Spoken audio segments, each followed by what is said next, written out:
September 16, 1943, the Gulf of Salerno, southern Italy, 14:30 hours. A British battleship is operating 6 miles offshore, her 15-inch guns firing in support of Allied troops fighting for their lives on the beaches below. The Salerno landings have gone badly wrong. German armored counterattacks have driven to within a mile of the shore. Without naval gunfire reaching inland to ranges no field artillery can match, the beachhead will collapse before nightfall. HMS Warship has been in continuous service since 1915. She is 28 years old. Her reconstruction in the 1930s gave her new machinery, new armor, and new fire control. But her hull is the same hull that was laid down before the First World War. The Luftwaffe knows she is there. High above her, out of sight and out of range of her anti-aircraft guns, 3 Dornier Tu-17 bombers are releasing weapons the Royal Navy has never faced before. Fritz Hex, a 1,400-pound radio-guided bomb, steered by an operator in the launching aircraft,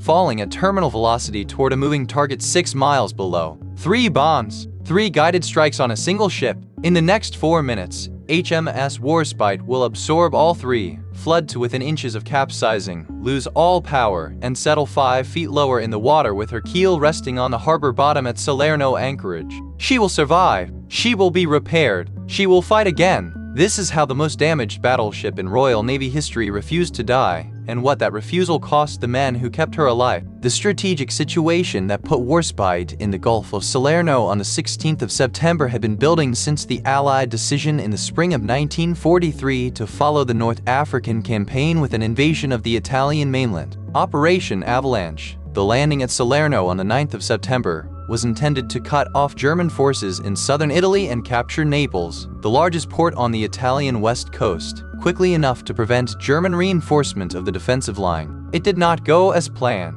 The German 10th Army under General Heinrich von Buitenhoff had anticipated the landing site and positioned 2 armored divisions within striking distance of the beach. By the 12th of September, German tanks had broken through the Allied perimeter in several places and were within sight of the sea. General Mark Clark, commanding the American 5th Army, briefly considered evacuating the beachhead entirely. What prevented that outcome, and what held the German counterattacks back long enough for Allied reinforcements to stabilize the line, was naval gunfire. HMS Warship and HMS Valiant, the 2 British battleships assigned to the bombardment force, were firing their 15-inch guns at German armored concentrations, supply columns, and artillery positions at ranges between 8 and 15 miles inland. Without that fire, the tactical calculation on the beaches was irreversible. With it, the German advance slowed enough to give the ground forces time to regroup. Warship was not at Salerno as a secondary element. She was there because her guns were the only weapons in the Allied order of battle capable of reaching the targets that were killing the beachhead.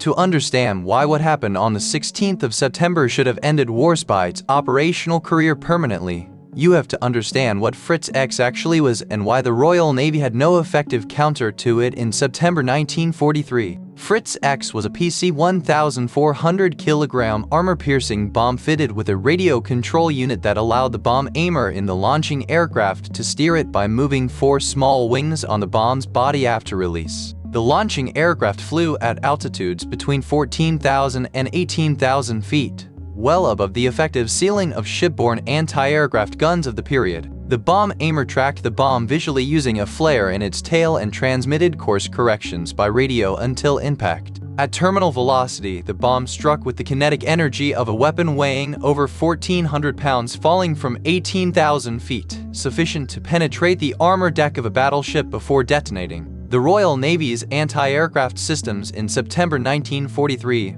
radar-directed Bofors guns and multiple pom-pom mounts, had been designed and calibrated against aircraft flying at altitudes below 10,000 feet. They could not effectively engage a weapon falling from above 14,000 feet that was separate from the aircraft that had released it. When the Fritz X operators chose HMS Warship as their target on the afternoon of the 16th of September, they were engaging a ship that could not shoot back at the weapon coming for her. The specific qualities that had made Warship survivable through nearly 3 decades of hard service were the same qualities that gave her a chance of surviving Fritz X. She had been reconstructed between 1934 and 1937 to a standard that added substantial horizontal armor over her magazines and her engine rooms. The reconstruction had been expensive, controversial, and criticized by officers who preferred to see the money spent on new construction rather than on modernizing an aging hull. The new deck armor, ranging from 4 inches over the magazines to 3 inches over the machinery spaces, had been fitted specifically in response to the emerging threat of plunging fire from long-range naval guns arriving at steep angles of descent. It had not been designed to resist a 1,400-pound bomb falling vertically from 18,000 feet, but it was significantly more resistant to vertical impact than the original deck plating it had replaced, and that difference, measured in the fraction of a second between penetration and detonation, would determine whether the bombs reached her magazines or detonated in her machinery spaces instead. If you are enjoying this look at how the Royal Navy's most damaged battleship was kept fighting by the men who refused to accept that she was finished, a quick subscribe helps the channel keep producing deep dives like this one. At 14:32 hours on September 16th, the first Fritz X struck Warship on her starboard side forward of the bridge, penetrating through the upper deck and the armored deck and detonating in the double bottom beneath the forward boiler rooms. The explosion tore open the ship's bottom plating across a length of approximately 20 feet, flooded 6 boiler rooms simultaneously, and cut the main steam lines to 3 of her 4 engine rooms. She lost all power within 90 seconds of the first hit. The second Fritz X struck 4 minutes later on the port side amidships, penetrating to approximately the same depth before detonating and opening a second, large flooding breach on the opposite side of the ship from the first. The third bomb struck near the first impact point, penetrating the already damaged deck structure and detonating in the space between the double bottom and the lower deck, adding to the flooding that was now entering the ship faster than her pumps, without power, could control. Within 10 minutes of the first hit, Warship had taken on approximately 5,000 tons of water. She was listing, her stern was settling, and her remaining operational boiler was struggling to maintain enough steam pressure to power the emergency bilge pumps through the auxiliary feed. Her captain, Herbert Packer, ordered the ship taken in tow before she could capsize entirely. The damage control effort that kept Warship afloat in the hours after the Fritz X strikes was the most intensive single-ship emergency operation in the Royal Navy's Second World War experience. The flooding in the forward boiler rooms could not be stopped with the main pumps offline. The damage control parties worked in compartments filling with oil-contaminated seawater, shoring bulkheads by hand with timber box and damage control plugs in the dark, because the flooding had also cut the electrical circuits serving the forward part of the ship. The list created by asymmetric flooding was controlled by deliberately counter-flooding compartments on the opposite side of the ship,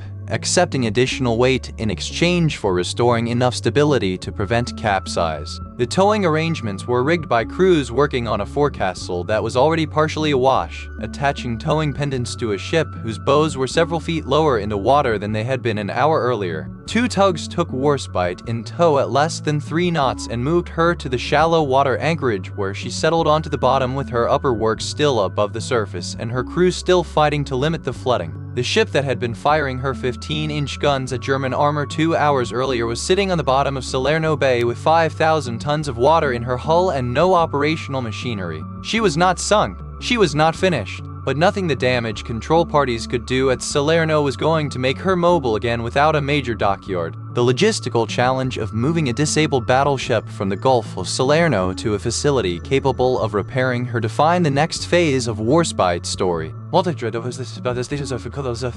Gibraltar had larger facilities, but getting there required towing Warship through the western Mediterranean and the Strait of Gibraltar, a passage of several hundred miles in a ship with no reliable propulsion and minimal watertight integrity in her lower compartments. The decision was made to restore 1 boiler to enough operational condition to give the ship minimal self-propulsion capability, tow her to Malta for temporary repairs sufficient to seal the worst of the flooding, and then make the passage to Gibraltar under a combination of tow and her own reduced power. From Gibraltar, she goes to the Atlanta Puget Sound Navy Yard and the only LSLE with a dread of large enough to come at her, and the engineer the very out the full structural repairs were required. The entire movement took months. The repairs at Puget Sound took several more months. The American dockyard workers who received Warship in December 1943 found a ship whose bottom plating had been torn open across nearly 60 feet of her length, whose internal framing had been distorted by the detonation loads, and whose machinery had sustained damage that required complete replacement of 3 of her 4 main turbine sets. They rebuilt what they could. They told the Admiralty honestly that full restoration to pre-damage condition was not achievable within any acceptable timeline. Warship returned to the United Kingdom in the spring of 1944, certified by her own engineers as capable of limited bombardment operations, unable to make more than 15 knots, with 2 of her 4 main turrets operating below design capacity. The Admiralty sent her to Normandy anyway. On the 6th of June,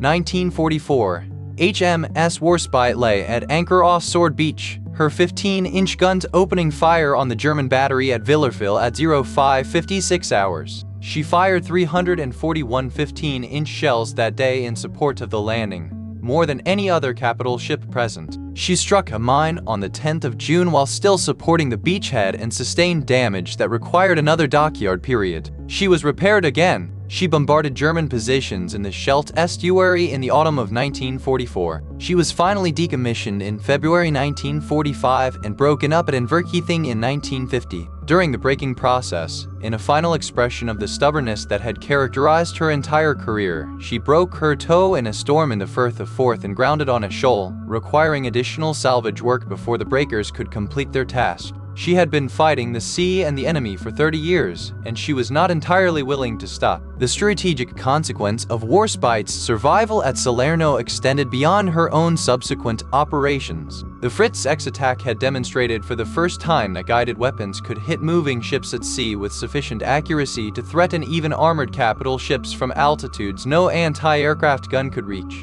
The Royal Navy's response to that demonstration shaped British anti-aircraft development for the remainder of the war and into the post-war period. Radar systems capable of tracking small, fast-moving objects at high altitude were accelerated in development. The tactical procedures for operating capital ships in waters where guided bomb-carrying aircraft could operate were revised to require continuous fighter cover overhead during bombardment missions. The lessons learned from the Salerno attack were incorporated into the planning for every subsequent Allied amphibious operation, including Normandy, where the naval bombardment force operated under continuous fighter patrol specifically because Warship's damage at Salerno had demonstrated what happened without it. The ship that had nearly been destroyed by a new weapon had contributed, through its near destruction, to the development of the countermeasures that protected the ships that came after it. What the Salerno attack and its aftermath proved about HMS Warship was not that her reconstruction armor had been adequate to resist Fritz X. It had not been. 3 guided bombs had penetrated her armored deck,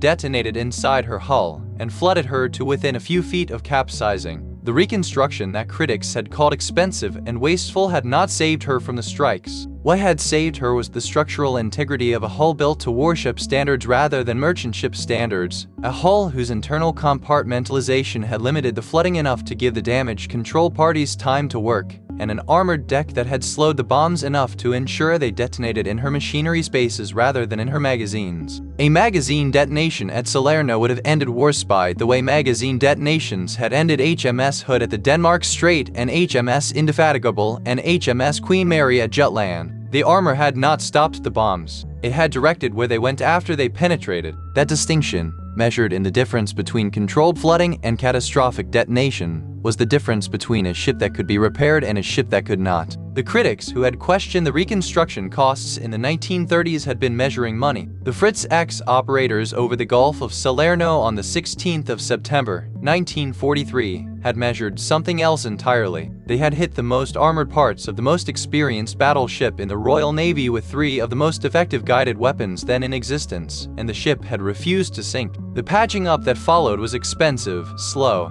and imperfect. The ship it produced was limited, aging, and slower than she had been before. She was still the ship that fired more rounds on D-Day than any other capital ship in the bombardment force. That was enough.